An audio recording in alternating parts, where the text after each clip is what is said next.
நன்றி சார். அடுத்ததாக நாம் பேச அழைக்கிறோம். பல மொழிகளில் 70க்கும் மேற்பட்ட படங்களை இயக்கியவர், உங்கள் படங்களில் எங்கள் இதயங்களை பேச வைத்தவர், பிரம்மாண்ட இயக்குனர் முதல் பெயர் பெற்ற பிரம்மாக்களை தமிழ் சினிமாவிற்கு கொடுத்தீர்கள்.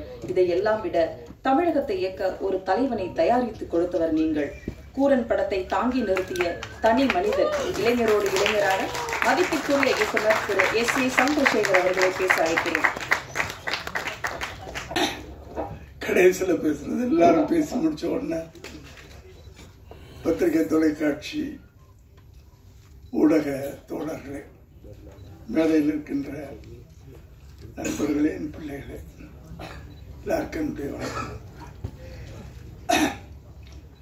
ஜென்ரலாகவே நம்ம ஒவ்வொரு உங்களுக்கு கேட்டு கேட்டு புளிச்சு போயிருக்கோம் ஒரு டைலாக். சினிமா விழாக்களில் போனீங்க வித்தியாசமான படம், இதுவரைக்கும் நீங்க பார்க்காத படம், இந்த வார்த்தையை எல்லாருமே சொல்லி நீங்க கேள்விப்பட்டிருப்பீங்க. ஆனால் என்னுடைய சினிமா வாழ்க்கை 45 வருஷத்துக்கு மேல ஆயிடுச்சுன்னு நினைக்கிறேன். 80ல், ஆமா, கரெக்டா 45 வருஷம். நான் முதலாக வித்தியாசம் என்பதை உண்மையிலேயே சத்தியமா சொல்லக்கூடிய ஒரு கதை இந்த வித்தியாசமான கதை. இதை நீங்க இன்னும் அடுத்த வாரம் படம் பார்க்க போறீங்க, அப்ப நீங்களே சொல்லுவீங்க. பல விதத்துல இது வித்தியாசம். ஏன்னா அந்த படத்துல நாய் தான் ஹீரோ. ஒரு ரிவெஞ்ச் எடுத்து ஒரு படம் பெரிய ஹிட் ஆயிருக்கு. ஒரு யானை ரிவெஞ்ச் எடுத்து ஒரு படம் பெரிய ஹிட் ஆயிருக்கு. ஒரு பாம்பு ரிவெஞ்ச் எடுத்து, நாகினா தமிழ் நீயா, பெரிய ஹிட் ஆயிருக்கு. இதுல ஒரு நாய் ரிவெஞ்ச் எடுக்குது மனுஷன் மேல. தன்னுடைய போராட்டத்துக்கு கோர்ட்டுப்படி வரைக்கும் ஏறுது. இதுதான் இது ஒரு வித்தியாசம். ரெண்டாவது, இந்த படத்துல ஹீரோ கிடையாது, ஹீரோயின் கிடையாது, டுயட் கிடையாது, டான்ஸ் கிடையாது. இது ஒரு வித்தியாசம், உண்மையிலே வித்தியாசமான படம். அதுக்காக சொல்றேன். சும்மா நாங்க வித்தியாசமான படம் அப்படின்னு சொல்லலை. ஒரு ஹீரோ கிடையாது, ஹீரோயின் கிடையாது, ஒரு டுயட் கிடையாது, ஒரு டான்ஸ் கிடையாது. அடுத்ததுல நடிச்சவங்க பூரா பாத்தீங்கன்னா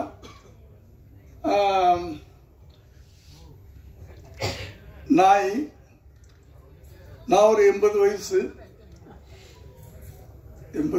குறைச்சு சொல்றேன், பரவாயில்ல.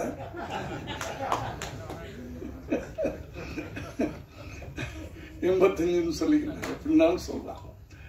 கடவுள் இன்னும் என்ன கொண்டாந்து இங்க நிறுத்தி வச்சிருக்கிறாரு, அவருக்கு நன்றி. ஒய்ஜி மகேந்திரன் என் வயசு தான். இப்படி இதில் நடிச்சவங்க பூரா ஓல்டு பீப்புள். அது ஒரு வித்தியாசம். அதனால வித்தியாசங்கள் நிறைய இருக்கு. அதனாலதான் உண்மையிலே வித்தியாசம் சொல்றேன். அடுத்து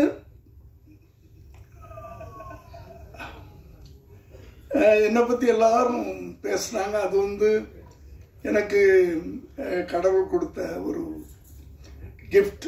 ஓடிக்கிட்டே இருக்கிறேன், அதனால ஏதோ ஆக்டிவா இருக்கேன், அவ்வளவுதான். அடுத்தது மனசு சந்தோஷமா வச்சிருக்கிறேன். எப்பவுமே எந்த எதையும் பாரத்தை தலையில போட்டுக்கிறது இல்லை. கடைசி வரைக்கும் உழைச்சிக்கிட்டே இருக்கணும். அதுக்கு கூட இருக்கிறவங்கள எனக்கு ஹெல்ப் பண்ணிட்டு இருக்கிறாங்க. நான் ஆபீஸ்க்குள்ள நுழையும் போது எல்லாரும் இருக்கணும்னு ஆசைப்படுவேன். ஒண்ணுமே வேலை இல்லைனாலும் அவங்களோட பேசிட்டு இருப்பேன், ஏதோ ஒண்ணு பண்ணிட்டு இருப்பேன். ஏன்னா வீட்டுல உட்காரக்கூடாதுன்னு நினைப்பேன். உட்கார்ந்தா படுக்கணும்னு தோணும், படுத்தா எந்திரிக்க முடியாது. அப்புறம் அவ்வளவுதான், ஈஸியர்ல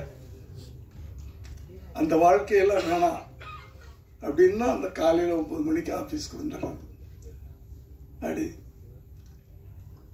அடுத்து ஒரு பெரிய வித்தியாசம் இந்த இன்னைக்கு ஃபங்க்ஷன்ல எங்களுடைய படத்தில் சம்பந்தப்பட்டவங்க மட்டும்தான் மேடையில் இருக்கிறோம்.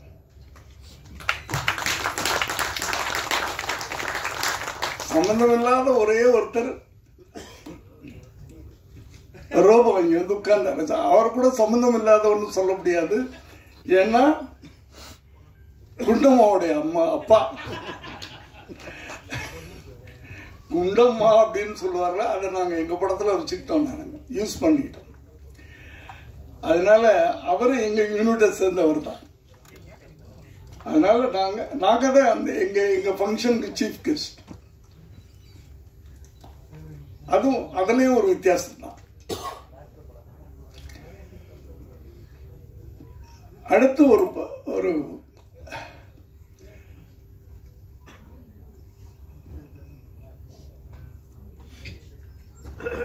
ஒரு என்ன சொல்றதுன்னு எனக்கு என்ன எல்லாரும் எல்லாம் பேசிட்டான்னு எனக்கு என்ன பேசுறதுன்னு தெரியல.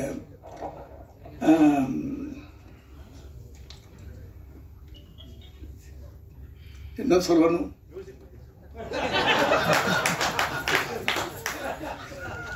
அதாவது ஜனவரி மாசம் குளிர்ல நாங்க போனோம். அந்த அந்த அந்த எக்ஸ்பீரியன்ஸ் ஒரு பெரிய எக்ஸ்பீரியன்ஸ். அது கொடைக்கானல்ல நடுங்கிக்கிட்டே ஷூட்டிங் பண்ணோம். ஆனா அந்த ஷூட்டிங் ஆரம்பிச்ச உடனே அந்த நடுக்கம்லாம் போயிடும். அவங்க சொன்ன மாதிரி ஜுரங்கிறலாம் அது வந்து எனக்கு ஜுரம் வந்தே இத்தனை வருஷத்துல ஜுரம்னு வந்ததே கிடையாது. அங்கே ஏதோ வந்துருச்சு 102 டிகிரின்ட்டாங்க. ஆனா எனக்கு தெரியும், நான் ஷூட்டிங் ஸ்பாட்டுக்கு போனால் ஜுரம் போயிடும்னு எனக்கு தெரியும். அந்த ஒரு நம்பிக்கை எனக்கு. ஒர்க்குக்கு போனேன்னா ஜுரம் போயிடும். அந்த தைரியத்தில் தான் அன்னைக்கு போனேன். சொன்ன மாதிரியே போன உடனே அன்னைக்குன்னு பார்த்து தண்ணியில இறக்கி குளிக்க வச்சுட்டாங்க, ஃபால்ஸ்ல எல்லாம். ஸோ ஜுரம் போயிடுச்சு. அதானே ஜுரம்ன்றது நம்ம நினைக்கிறது தானே, வியாதின்றது நம்ம நினைக்கிறது தானே. எனக்கு தலைவலிக்குதுன்னா தலைவலிக்குது, தலைவலி இல்லைன்னா தலைவலி இல்லை. அப்படி வாழ்க்கையை வந்து நம்ம அவ்வளவு ஈஸியா எடுத்துக்கிட்டோம்னா கடைசி வரைக்கும் நல்லா இருக்கலாம். அடுத்தது ஒரு படம் பண்றோம்னா படத்துல ஏதாவது நல்ல மெசேஜ் சொல்லணும்னு என்னுடைய முதல் படத்துல இருந்து ஆரம்பிச்சு இன்னைக்கு வரைக்கும் சொல்லிக்கிட்டு இருக்கேன். இந்த கதையை நான் கேட்டு அந்த ஒரு வார்த்தையை கேட்ட உடனே அந்த ஒரு கண்டென்ட் தான் சொன்னார், கதையா சொல்லல. கண்டென்ட். ஒரு டாக் கோர்ட்டுக்கு போகுது. எனக்கு புதுசா இருந்துச்சு. நான் 70 படத்துல 50 படம் மனுஷன் கோர்ட்டுக்கு போய் தான் எடுத்திருக்கிறேன். நாயோ பூனையோ கோர்ட்டுக்கு போய் எடுக்கல. அது எனக்கு புதுசா பட்டுச்சு. எதுக்கு போகுது, என்ன விஷயம், அதுலதான் எமோஷன். ஒரு ஒரு ஒரு நல்ல படம் அது. பார்க்குறவங்களுக்கும் அதில் ஒரு எமோஷன் கிடைக்கும், கனெக்ட் ஆகும். ஏன்னா இந்த படத்தை பார்த்தவங்க கொஞ்சம் பேர் தான். அமீர் சார் பார்த்துருக்காரு, பார்த்திபன் சார் பார்த்துருக்காரு, விஜய் ஆண்டனி பார்த்துருக்காரு, இப்படி கொஞ்சம் பேர் தான் பார்த்துருக்காங்க. டெல்லியிலேருந்து வந்த மேனகா காந்தி பார்த்துருக்காங்க.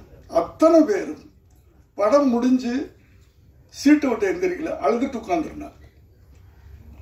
நம்ம போய் என்ன அப்படின்னு கேட்ட பிறகுதான் எந்திரிச்சாங்க. அந்த ஒரு எமோஷனை அந்த கனெக்ட் பண்ணோம். நாங்கள் படம் பார்க்குறவங்களோட அந்த இந்த லைஃப்பை நாங்கள் கனெக்ட் பண்ணிட்டோம். அதுலேயே நாங்கள் வெற்றி அடைஞ்சோம். அப்படி படம்ன்றது அப்படித்தான் இருக்கணும். நல்ல விஷயங்களை சொல்லணும். ஒரு ஒரு ஒரு டைரக்டரோ இப்போலாம் வந்து டைரக்டர் வேற ரைட்டர் வேறன்னு கிடையாது. ஒரு 20 வருஷத்துக்கு முன்னாடி ஸ்ரீதர் கோபாலகிருஷ்ணன்லாம், KS கோபாலகிருஷ்ணன்லாம் வர்றதுக்கு முன்னாடி கதாசிரியர் ஒருத்தர் இருப்பார். அவர் கதை சொல்லுவார். உடனே வந்து ஜெமினி, AVM அவங்கள போகிறவங்க கதை இலாக்கான வச்சுருப்பாங்க. அந்த கதையில் உட்காந்து அவங்க டிஸ்கஸ் பண்ணுவாங்க. டயலாக் ரைட்டர்னு ஒருத்தர் தனியாக இருப்பார், டைரக்டர்னு ஒருத்தர் இருப்பார். இது ஒரு பீரியட். நான் வந்து அசிஸ்டன்ட் டைரக்டராக வந்த காலங்களில் 70 வரைக்கும் அப்படி இருந்துச்சு. இந்த ஸ்ரீதர் கோபாலகிருஷ்ணன் அவங்கெல்லாம் வரும்போது ரைட்டர் டைரக்டர் ஆயிட்டாங்க. ஸோ நான் எதுக்கு சொல்ல வந்தேன்னா, ஒரு ஒரு ஒரு ரைட்டர் எழுத்தாளன் அப்படின்னு சொன்னாலே அந்த எழுத்தாளனுக்கு ஒரு பொறுப்புணர்வு வேணும். ஏன்னா அந்த எழுத்தாளன் தான் அதுக்கு ஒரு கதாநாயகனுடைய கேரக்டரை படைக்கிறான். அவன ஒரு படைப்பாளி. அந்த அந்த ஏன்னா இங்கெல்லாம் வெறும் நடிகர்கள் மாத்திரம் நம்ம கொண்டாடுறது கிடையாது, டைரக்டர்ஸையும் கொண்டாடணும். ஒரு ஹீரோ லெவலுக்கு டைரக்டர்ஸையும் கொண்டாடுறோம். ஸோ அவங்களுக்கு ஒரு பொறுப்புணர்வு வேணும். ஒரு நல்ல படம் கொடுக்கணும். அந்த படத்தை பார்த்தா 4 பேர் அதை ஒரு ஐக்கானா எடுத்துக்கணும். ஒரு மனுஷனை பார்த்து நம்ம ஐக்கான் சொல்றதை விட ஒரு படமும் ஒரு ஐக்கான் தான், ஒரு படிப்பினை தான். அந்த காலத்து படங்கள்லாம் அப்படிதான் இருந்துச்சு.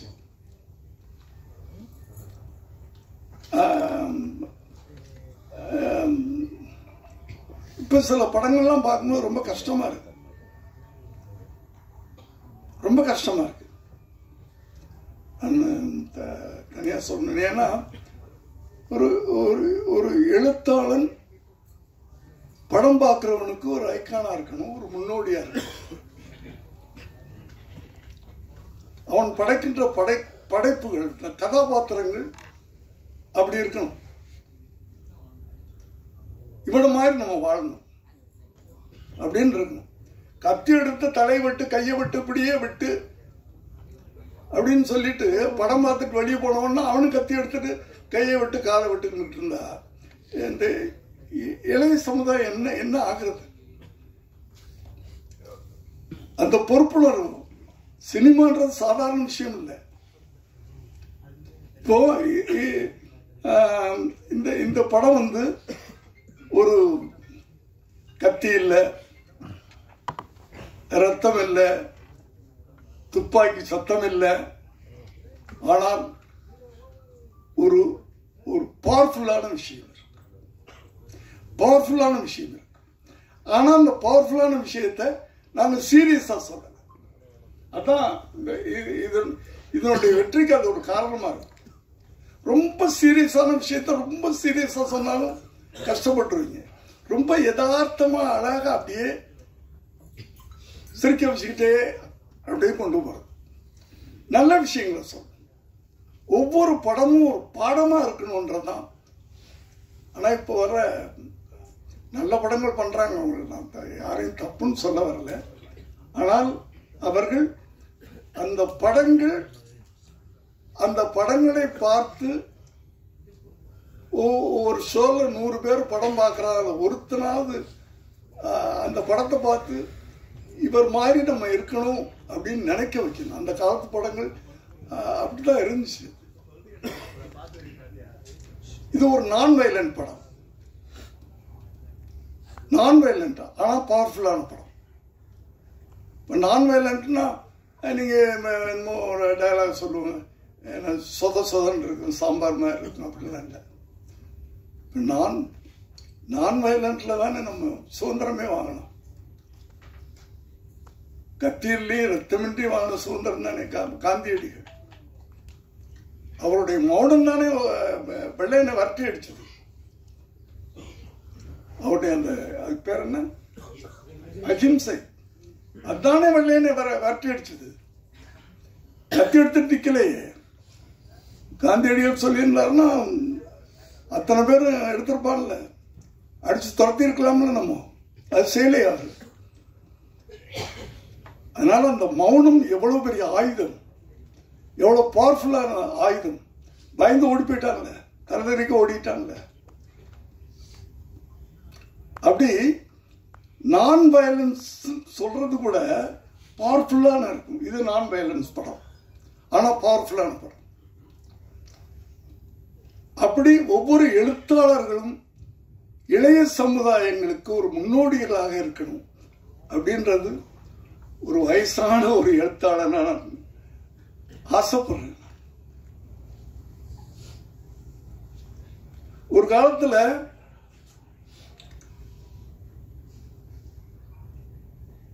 வில்லன்னா இப்படிதான் இருப்பான். ரேப் பண்ணுவான், கொலை பண்ணுவான், 10 பேரை வெட்டுவான், அப்படித்தானே இருந்துச்சு. அதை பூரா இப்ப கதாநாயகர்கள் பண்றாங்க. யார் வில்லன் யார் கதாநாயகன்னு தெரிய மாட்டேங்குது படம் பார்க்கும்போது. இல்ல நான் உண்மையிலே நீங்க யாரும் தப்பா எடுத்துக்காதீங்க, தப்பா எழுதிடாதீங்க. என்னுடைய உணர்வுகளை என் வயசுல நான் சொல்லலாம்.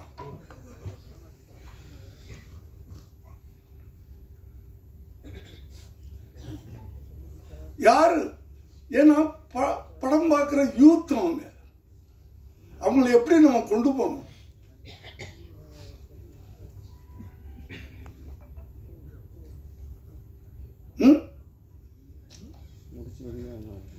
அம்மாவும் புள்ள வெட்டுறான்,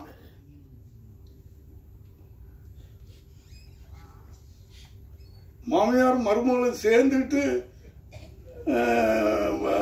என்ன பிள்ளைய கொள்றாங்க, அப்பாவை கொள்றாங்க.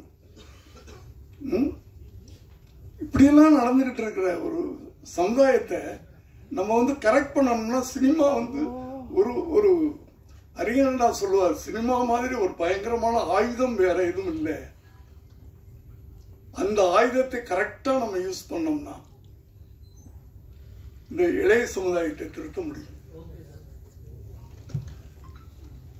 அது ஒவ்வொரு எழுத்தாளருக்கும், எழுத்தாளனா இருக்கட்டும் இயக்குனரா இருக்கட்டும், 2 பேரும் ஒன்றுதான். இப்போ அவங்களுக்கு இந்த பொறுப்புணர்வு, கடமை உணர்வு, சமூக உணர்வு, எல்லாத்தையும் விட அந்த சமூக உணர்வு.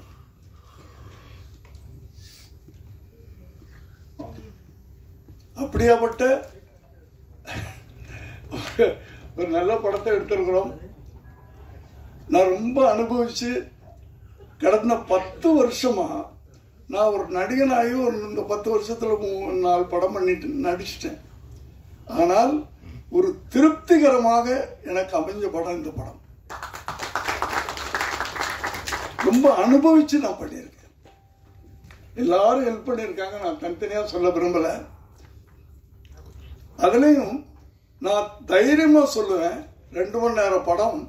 அந்த 2 மணி நேரம் அவங்கள ரொம்ப அழகா நாங்க உட்கார வச்சிருந்தோம். முதல்ல 3 மணி நேரத்துக்கு படம் எடுத்து கொடுத்துட்டாரு அவரு. அத மாருதி சார் 2.5 மணி நேரம் படமாக்குனாரு. சரி அவ்வளவுதான், இதுக்கு மேல குறைக்க வேணாம் அப்படின்னு அவர் பிடிவாதமா இருக்கிறாரு.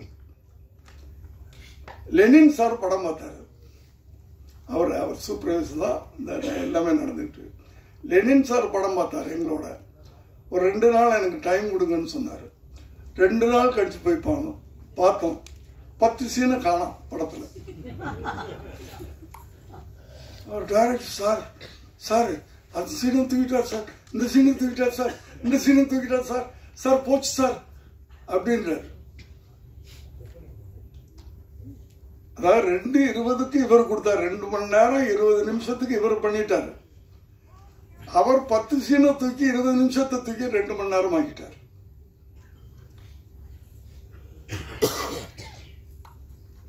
அவ்வளவு ஷார்ப்பா இன்னைக்கு அப்படி இருக்குது படம். லெனின் சாருக்கு நன்றி. 3 மணி நேரத்தை 2.5 மணி நேரம் ஆக்குனீங்க, 2.5 மணி நேரத்தை 2 மணி நேரம் ஆக்கினார். அப்படி எல்லாருமே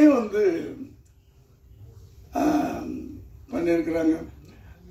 டிஓபி சொல்லணும், நான் எங்க குண்டமா சொல்லணும். இதெல்லாம் தப்பா எடுத்துக்கிறேன். ஸ்டேஜில் செல்லமா நான் சொல்றேன்.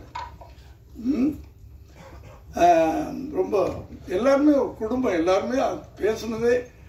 இங்க டைரக்டர் யாரு, ப்ரொடியூசர் யாரு, அதெல்லாம் கிடையாது. நான் எல்லாரையும் போட விடான்னு சொல்லுவேன். அது பாசத்துல பிள்ளைங்களை சொல்ற மாதிரி நான் சொல்லுவேன். ஒரு குடும்பம் மாதிரி இருந்து ஒரு படத்தை எடுத்திருக்கிறோம், எல்லாரும் உழைச்சிருக்கிறோம். இந்த படம் வெற்றி அடைஞ்சா பெரிய சூப்பர் ஹீரோ எல்லாம் நடிக்கல, இதுல நடிச்ச ஒரே சூப்பர் ஸ்டார் அதுதான் பைரவாதம். நாங்கெல்லாம் துணை நடிகர்கள், உதிரி பூக்கள். நாங்கெல்லாம் ஒரு ஃபுல் மாலை எதுன்னா அதுதான் போடணும். இந்த உதிரிப்பூக்களையெல்லாம் சேர்ந்து பண்ணியிருக்காங்க. எல்லாம் சேர்ந்து உதவி இயக்குனர்கள் அத்தனை பேரையும் நான் வந்து ரொம்ப, ஏன்னா நான் வந்து 7 மணிக்கெல்லாம் போய் நின்றுவேன் ஷூட்டிங் ஸ்பாட்ல. அதுவே எல்லாரும் கடுப்பா இருக்கும் பசங்களுக்குலாம். என்னடா இந்த மனுஷன் தூங்க மாட்டேன்றான், வந்து நின்றுறான், நம்மளையும் தூங்க விட மாட்டேன்றான் அப்படிலாம் இந்த படம் பண்ணியிருக்கிறோம். இந்த படத்துடைய வெற்றி ஒரு புது இயக்குனரை கொடுக்கும். புது இயக்குனர்னா ஒரு இன்னும் புது புது ஐடியா வச்சிருக்காரு. அந்த புது புது ஐடியாக்கள்ல படம் வரும். ஒரு ஒரு சாதாரண ஒரு இளைஞன் ஒரு கஷ்டப்பட்டு ஒரு படம் ப்ரொடியூசர் ஆயிருக்கான். அவன் ஒரு அடுத்த படம் எடுக்க முடியும். இந்த படத்தின் வெற்றி. ஆகவே நீங்கெல்லாம் நிறைய சூப்பர் ஸ்டார்கள் நடிச்ச படங்களை எல்லாம் பார்த்துருப்பீங்க. இது வந்து இந்த சூப்பர் ஸ்டார் நடிச்சிருக்க படம். நாங்கெல்லாம் சேர்ந்து ஒரு நல்ல, திரும்ப திரும்ப சொல்றேன், ஒரு நல்ல படம் அடுத்த வாரம் நீங்க பார்க்க போறீங்க. உங்களுடைய என்கரேஜ்மெண்ட்ஸ்ல அந்த டைரக்டர் பெரிய டைரக்டரா வரணும், இந்த ப்ரொடியூசர் பெரிய ப்ரொடியூசரா வரணும். இந்த மியூசிக் இதுல இந்த படத்தை வந்து 2 இடங்கள்ல 2 கட்டங்கள்ல, எடிட்டிங்க்கு முன்னாடி, எடிட்டிங்க்கு பிறகு, பிஃபோர் எடிட்டிங் ஆஃப்டர் எடிட்டிங் ஒரு உருமாறுச்சு படம். அதே மாதிரி பிஃபோர் ரீ ரெக்கார்டிங் ஆஃப்டர் ரீ ரெக்கார்டிங் பேக்ரவுண்ட் மியூசிக். அதாவது ஒரு நாயுடைய ஃபீலிங்ஸ், அதனுடைய எமோஷன், நாய் ஃபீல் பண்ணது அப்படின்றத மியூசிக்ல சொல்றாரு. நாய் சந்தோஷமா இருக்குது அப்படின்றத மியூசிக்ல சொல்றாரு. நாய் ரிவெஞ்ச் எடுக்குது மியூசிக்ல சொல்றாரு. சோ இந்த படம் வந்து நிச்சயமா வெற்றி அடையும். அது நம்பிக்கை தான். என் வாழ்க்கையில் நம்பிக்கையில தான் நான் ஓடிக்கிட்டு இருக்கேன், நம்பிக்கையில நடந்துகிட்டு இருக்கேன். இந்த படத்துக்கு பிறகு கூரனுக்கு பிறகு விபின், கூரனுக்கு முன்பு விபின். நிச்சயமா எனக்கு நல்ல பேர் கிடைக்கும், நிச்சயமா பேர் கிடைக்கும். இதுல நடிச்ச அத்தனை பேருக்கும் பேர் கிடைக்கும். காரணம் ஒரு வித்தியாசமான கதைகள். அந்த வித்தியாசமான கதைகள் ஒரு நடிகனை உருவாக்குறோம். எப்படி உருவாக்குறது? இது நான் வந்து எங்க கதையை விட்டுட்டு போறேன். பரவாயில்ல. இப்போ விஜயகாந்தோட நான் நிறைய படம் பண்ணியிருக்கிறேன். நீங்க முதல் படத்துல இருந்து பார்த்திருக்கலாம். சட்டம் ஒரு இருட்டார், நானும் விஜயகாந்த், நான் புதுமுகம், அவரும் ஏறக்குறைய ஒரு படம் நடிச்சவர். டெக்னீஷியன், பெரிய டெக்னீஷியன் போடலாம், மற்றவங்களாம் அப்படித்தான் பண்றாங்க. ஒரு பெரிய கேமராமேன், ஒரு பெரிய மியூசிக் டைரக்டர், இதெல்லாம் போட்டு படம் எடுக்கலாம். பட் என்னென்ன அவுட்புட் வரும்போது படம் சக்சஸ் ஆகும். ஆனா அந்த ஹீரோனால படம் ஓடிச்சா? இல்லப்பா, அந்த ஒளிப்பதிவாளர்னால ஓடிச்சு, இந்த மியூசிக் டைரக்டர்னால ஓடிச்சு அப்படின்னு சொன்னாவே அந்த ஹீரோவுக்கு வேல்யூ இல்லைன்னு நினைக்கிறேன் நான். ஸோ விஜயகாந்த் படம், நான் பண்ண படங்கள்லாம் பார்த்தீங்கன்னா புது கேமராமேன், புது எடிட்டர், புது டைரக்டர், நான் புது டைரக்டர், இப்படித்தான் இருக்கும். அப்பதான் அந்த வெற்றி முழுக்க அந்த ஹீரோ தலையில போய் உட்கார். அப்பதான் அந்த ஹீரோ வந்து ஒரு தலைவனாக முடியும் பின்னாடி. அந்த வெற்றி முழுக்க அந்த ஹீரோ மேல உட்காரணும். அப்பதான் அந்த ஒரு ஹீரோவை நம்ம மோல்டு பண்றதுன்றது ஒண்ணு இருக்குல்ல. ஒரு பெரிய இயக்குனருடைய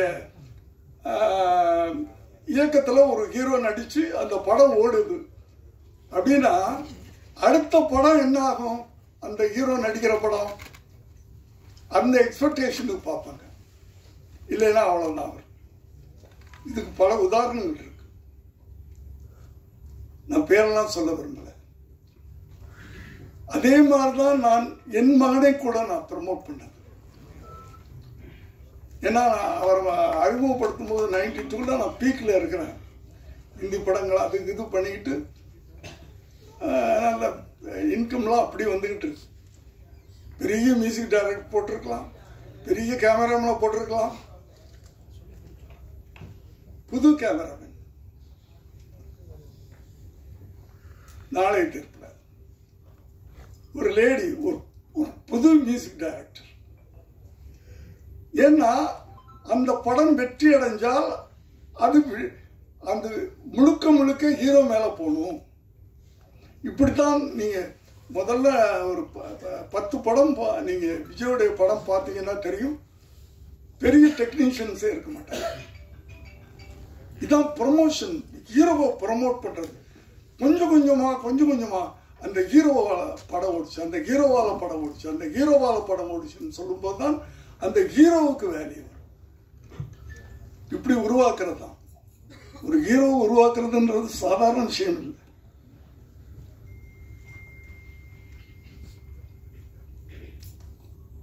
அத போல எதுக்கு சொல்ல வந்தேன் அப்படின்னு சொன்னால், இந்த கதை எங்களை உருவாக்கி இருக்கிறது. இப்போ ஹீரோக்களை இந்த படம் ஓடின பிறகு நான் தைரியமா சொல்லலாம், இந்த கதை என்னை உருவாக்கி இருக்கு, இந்த கதை அந்த டைரக்டரை உருவாக்கி இருக்கு, இந்த கதை மியூசிக் டைரக்டரை உருவாக்கி இருக்கு.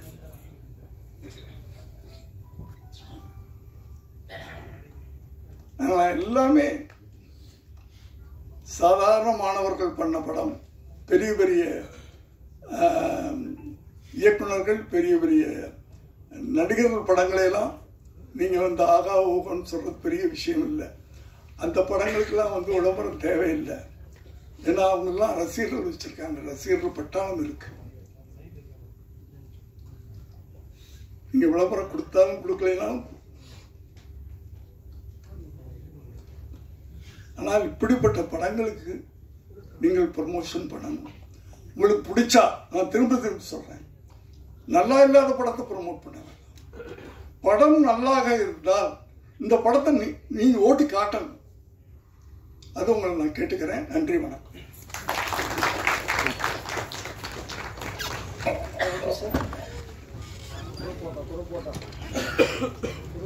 சார், உங்கள்கிட்ட ஒரு கொஸ்டின் சார், படம் ரிலேட்டடா. ரஜினிகாந்த், விஜயகாந்த் இவங்கெல்லாம் வச்சு சட்டம் ஒரு இருட்டறை, நீதியின் மறுபக்கம், நான் சிகப்பு மனிதன் அப்படின்னு சொல்லி நீங்க கோர்ட் ஏறி நிறைய விஷயங்கள் பண்ணி கொடுத்துருக்கீங்க, நியாயம்லாம் வாங்கி கொடுத்தீங்க. முதல் முறையா ஒரு நாய் வச்சு அதுக்காக நியாயம் வாங்கி கொடுக்குறீங்க. இந்த அனுபவம் எப்படி இருக்கு சார், சொல்லுங்க சார். Hello,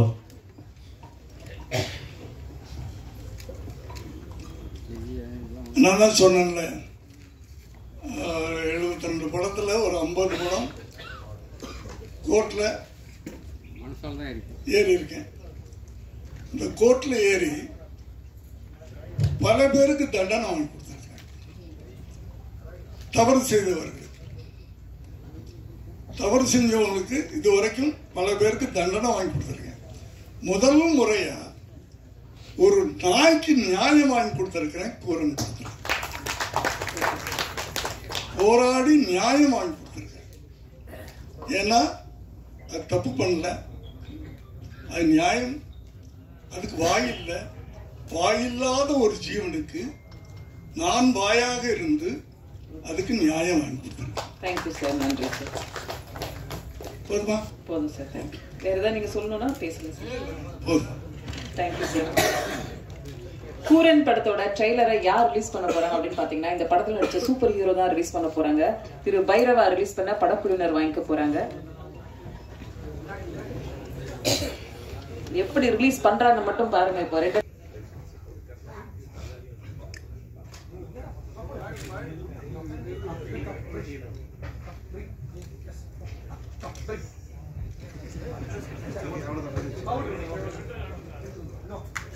thank you.